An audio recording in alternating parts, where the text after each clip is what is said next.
Hey, what's going on there, guys? Case41 here, and we are back in Money Cleaning Simulator. This is not going to be a Let's Play like I promised, but it is going to be more of a technical breakdown of random things in the game that I find interesting, because the whole reason I do this channel is I get to break down things that I find interesting, and this is one of them. So, a couple of things that I want to show off in this video, I think are going to be just a few basic things here. So one of the things that I want to go over is the money counter, one of the main mechanics in the game. I want to go over how it works, a demonstration that I think kind of verifies how it works, as well as why it works slower in some modes and slower doing some tasks than other tasks. And then just a visual example of that. I also want to break down the main mechanic of money pooling. I already did that once, but I think it'll be good to rehash it and kind of show the demo of it changing, as well as a visual example of that, and then some quick bits, such as basically how money statuses work: dry, wet, marked, dirty, fake, etc., how they're bundled, how things get stacked on a pallet, as well as money pile pickup. I think will also be interesting. So we'll be diving into that. This is going to be a little bit of an edited video, which isn't typically something I do, but I figured that's probably the best format for this, so let's get into it. Alright, so first things first, we're going to take a look at the money counter. It's a very core component to the game, so it's very important that we understand how it works. So as everybody knows, you have a little button here to kind of toggle around the currency amount that it wants to look for, as well as the dollar bill amount to determine the stack size whenever it stops. The large ones come with a side button that toggles if they will get rid of fake items or not. So this kind of works by this button toggles between the different currency denominations that it can look for. Really all that is on the back end is just a value. So this is basically just a for loop with some if statements in it, most likely. There might be a little bit of more nuance under the hood because you can start and stop it, but that is basically all it is. So right now it's in any mode, so basically it's just kind of passing the for loop entirely, and it says, hey, if you're a United States currency dollar, so or dollar rather than euro, like this machine over here with euros, match and just stack it, which is kind of just bypassing the for loop entirely. So now if you have 100, it just does that with a for loop. So it'll just go through the loop and say if $100, put in, else basically spit it out. Now, one of the things that I want to demo is the different speed at which it works depending on what value you kind of are looking for inside of the machine. Now, what I mean by that is, are you looking for the currency denomination that you have put in, or are you looking for a different one? So an interesting thing about this is if you're looking for a different one, it has to check and spawn the object. And now some people might think the checking of the object is what takes a long time. No, not at all. That is actually almost instant. It's very quick. The thing that does take time is actually spawning the dollar bill and spitting it out. Mostly the instantiation of the game object to then spit out.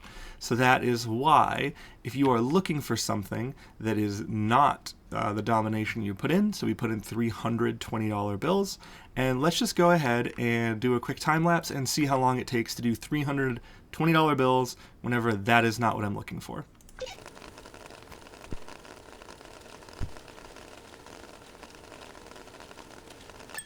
Alright, so that is that amount of time, and then let's go ahead and grab all this back up, chuck it back in, switch it over to $20, and let's see how long this takes. Okay, compare that to what it took before.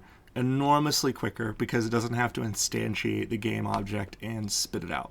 So also, if you're doing that, if you do it too quickly, they could spawn on top of each other and cause a little physics fight, and you don't want that.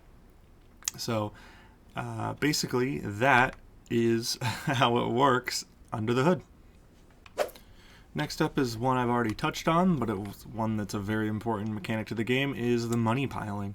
So basically, if too many dollar bills end up, or whatever currency, end up in the same spot that is too close together, they make a pile. This also looks cool, but it does have a very important performance function. Whenever something's piled like this, you just have one mesh. It doesn't interact with anything like that. It doesn't have any physics or anything, which makes it a lot easier to hold on to. And basically this turns into an array of some description. So to kind of describe that, so this is just an array of, this is the same 3 piles of $20 bills. So it's an array of about 300. Now they might actually do something different on the back end, but this is kind of just a way of me conceptualizing it for everybody else. They have 300, an array size of 300 with $20 bills in every single index point. So if I reach into this by holding left click, I'll pull out 100 of whatever array. So they can just do, pop or whatever side of the array they want to pull from, 100 of those $20 bills. Shrink the pile accordingly. I imagine they have some kind of algorithm for that. But then I have a nice orderly stack of $20 bills. Now whenever you lay them down, they expand a bit, but they are still ordered. Of whatever order the array decided to spit them out. Now, holding on to this many physics objects can get pretty dang expensive as far as games go, because every time you grab something like this, it has to recalculate its position. You see it doing it and interacting with things. So that is quite expensive. So one way to get around that is to say, basically, if enough dollar bills are within a certain hitbox area of each other, combine them. Now you can do that with just, a larger hitbox around it or anything like that. You could do that a number of ways. Each one could have its own little hitbox. That does add a little bit more performance impact on each little individual dollar bill, but it is a good way to check. You could also kind of have a general system, just take the whole game world, slice it up into a grid and check how many dollar bills are in a certain grid. If there's so many in there, combine it. I would probably go for the individual object approach, just so it's much tighter, much cleaner, and it can happen everywhere else. Otherwise, you might have pools kind of just snapping up in places you don't want them. So basically, if I take this extra stack of $20 bills that is about 100 big, I will get a 200 stack of the money pile, because there's enough here now. So if I pull this out, it's already a money pile, so I imagine that's a performance saving thing too. But if I grab all this again, I should have exactly 2 stacks, which I did. 100 and 100. So that's a really neat way that they enable having tons of dollar bills, but not the world's largest performance impact. There's another quick thing, money. Also, similar to the object pooling I was just talking about, another way that the game saves processing is also by bundling it. So functionally, this is pretty much the exact same thing as making a pile like that. It just, as you as a player thinks it's neater and cleaner, but on the back end, it's likely the same thing. So bundling dollar bill stack like this into these bundles really just turns it into probably an ordered array of size 100, because the stack size, max stack size in this game is 100. So you just do that, and it functionally does the exact same thing as turning it into one of those piles, but it just makes it much cleaner and much nicer to work with. So as a player, you think this is a much different data structure. It's not. It's more than likely the exact same way, just limited to 100 and a different mesh to tighten it down and make it smaller. Next up is money statuses. Monies can be various different statuses. They can be dry, they can be wet, they can be dirty, they can be marked, they can be fake. Basically, all that boils down to is, for some of them, a kind of mesh check.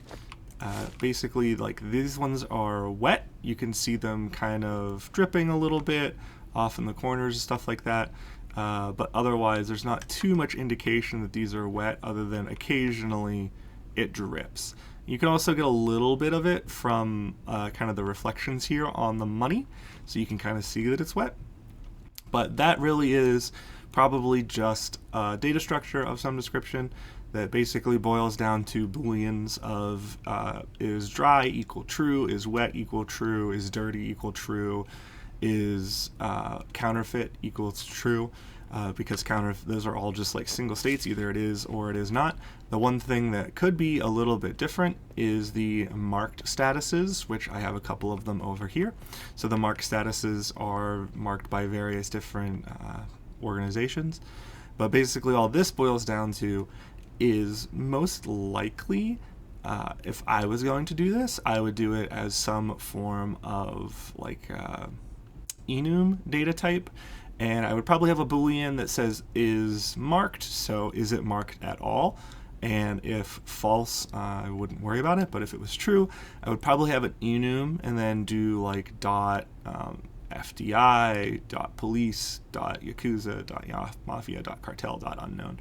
And that would work functionally, but I'm not entirely sure how they do it in the back end. I would be really interested to hear from the developers how they actually manage it, but conceptually that would work. Alright, and then one of the last things I want to talk about is pallet stacking. So basically how you can stack things on a pallet and or in objects like this. Very much exactly the same as money pooling, just a different way to trick you into thinking that something else is happening. So like this barrel here, basically that is just, again, an ordered array of the order of which I dropped the bills in. It just looks different. And then the only thing about it is each container more than likely has a maximum size of the array. So this barrel could be, I don't know, 500, and these little boxes could be 100. And that's really how it works. It's exactly the same, just kind of changes the texture. The only thing that is a little bit different is you can actually have a really good example here of trying to figure out how to geometrically stack things. So with a pallet, basically whenever you drop an object on, it disappears for a second and then it automatically kind of sorts itself. Now that is the game trying to figure out where exactly it works best. Which is really interesting to see, because it will kind of adjust itself depending on what you are stacking. And it also kind of appears to be somewhat of a first in, first out system. Because if I try to pull over here, I get that same box. So again, funnily enough, even though I've added them in very, very different orders, it is basically an ordered array of just boxes instead of dollar bills. So I would get this one, I would get that other cardboard box then because I put that in next, and then I would get this blue one because I put that in next. Ooh, or maybe I kind of did it opposite there, but you get the point. So let's put stuff in a very fixed order just so we are certain that's how it works. So blue bag, blue box, lighter box, even lighter box, even lighter box, light box, blue box, blue bag. And that's basically how that works. That little temporary disappear is it trying to figure out how it wants to display it visually, but otherwise it is basically the exact same data structure. Alright, as promised, here's the visual demonstration of one of the money counters. Because it's a money counter, it doesn't actually do anything with markings or anything like that. I left that out, but I'm happy to walk through that kind of data structure. But it is essentially just the large money sorter, so you're able to pick from your various currencies, your yen, your dollar, or whatever the various amounts that those currencies are able to be in. Like euro doesn't go to 10, so I disabled that. But otherwise, yeah, so you can remove fakes and your start button. Now, these kind of just represent the input areas. This is the money sorter input tray where all your dollar bills would go, the current bill, which is basically just for demonstration purposes of what bill is currently being evaluated. The floor pile is, the floor where money would end up, and the money sorter output tray is, the ones that actually met the criteria to be outputted into the thing. So let's go ahead and click our little debug generate button here and generate a whole bunch of our currency. Some of these are fake. It's just 100 random bills. Nothing too crazy. So we are going to say if it's $1, so United States dollars, if it's 100, and we don't want fakes, let's just start sorting. And it will just iterate through them. I just have a delay here, I think it's 0.25 seconds, just for kind of demonstration purposes, but it'll just iterate through all of them. It'll copy it from here, reparent it to this node, reparent it to that node if it doesn't match, and reparent it to this node if it does. I decided then to also, because I was doing this just kind of playing around, I was like, it'd be fun if I could just move them back to the input tray and just keep sorting them, so I added that. So you can just do that, and now let's say we want $100 bills and we don't care about fakes. You can also clear the input tray, which I will do just to show you. But now we might get some $100 bills down here. I actually didn't look through here to know what all was generated because that generation function is totally random. We might actually get absolutely 0 items, but that's perfectly fine. Yeah, perfectly fine. So let's go ahead and say we want 50s now. Let's put those back into the input tray, and we don't care about fakes. So we'll just sort them again. Well, that's all that's happening really, is it's taking it from the input tray, it's evaluating whatever current bill you're looking at based upon the criteria that you have selected, and it's choosing whether or not to spit it to the floor or put it in the output tray. The difference in this demonstration versus the actual game is if it goes to the floor pile, they have to instantiate their own scene, which takes some time, which is the difference in the time required to just count and put it in the output tray versus actually spit it to the floor. Alrighty then, so what does the code actually look like behind the scenes? So this is the Godot game engine. We're just using GDScript. It's just something I'm familiar with, so I decided to go with it. Basically, the dollar bills, any kind of bill, just basically has a value and has a type of currency type is what I called it. This is just an enum. If you're familiar with any kind of development, that's a very standard kind of data structure. Basically, the type is only allowed to be of type currency type, which is defined here as a dollar, euro, or yen. Is it dry? Bool equals to true, so Boolean true or false is just true. I didn't want to mess with that too much. I did play around with it for quite a while, and I had the functionality in, but decided to kind of just remove it, as well as marking, but we'll get into that in a second. Just another Boolean of is the bill fake, and is it marked? Again, I kind of took that out. I did play with it, as you can see here. Inside of this, I do actually have textures for all of the various markings. I played around with it, I got it working, and then I just decided to model the money sorter scene here out of just the large money sorter, which doesn't actually sort anything to do with marked bills, so I just kind of took it out. But there is the mark type enum here, same kind of logic there. None, and the various types they have in here.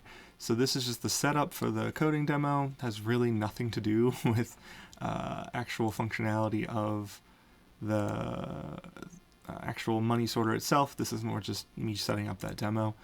But it basically just takes in currency type whenever you call it, and the value and fake, and then displays it to this function, which all this is just a match function that just matches the type and then just kind of sets up the dollar amounts and stuff like that as well, if it's dry, if it's wet, if it's marked, and then it'll just show those various textures. Nothing too crazy over there. The money sorter logic, also very similar. Again, this is Godot if you're familiar with it. Basically all I've done is define the input tray, the current bill box, the output tray, and the floor pile, as well as just an arbitrary generation size. But the input tray is this one over here on the left, the input tray, the output tray is this one down here, the floor pile is over here, and current bill is just right here. So all I've done is just export those game objects just so you can define them pretty easily in the inspector and just assign them in code. It's just a lot quicker. And then the money scene as well, which is basically just the dollar bill bit right here that I was showing off before, and just said that's the money scene. Now I could have done something different with the currency types and the enum stuff, but I just copied them here because it was quick and easy. I made this in a short amount of time, and then I just set some default values of what the currency sorter should start as. So currency dollar, value of 100, and remove fakes is true. All that does is just corresponds to exactly what I have here is the default values of just whenever you start is just dollar, 100, remove fakes. So I just set that to keep the states in line. Now really the sorting code is actually super simple. I was very impressed. All I do is look at the input tray and I get all of the children attached to it, because that's whenever I generate all the bills, that's where they go. They get added as children to the money sorter input box node. So I get all those children, and I say for every bill, so every dollar bill inside of that variable that I made, I'm going to reparent it to the current bill box, which means throw it right here. So move from the money sorting tray here to the current bill box here. And then we're going to wait 0.25 seconds, completely arbitrary, just for, so it wasn't instant, because it happens insanely quick if I get rid of that. Let's actually take that out. It's just so we can show you.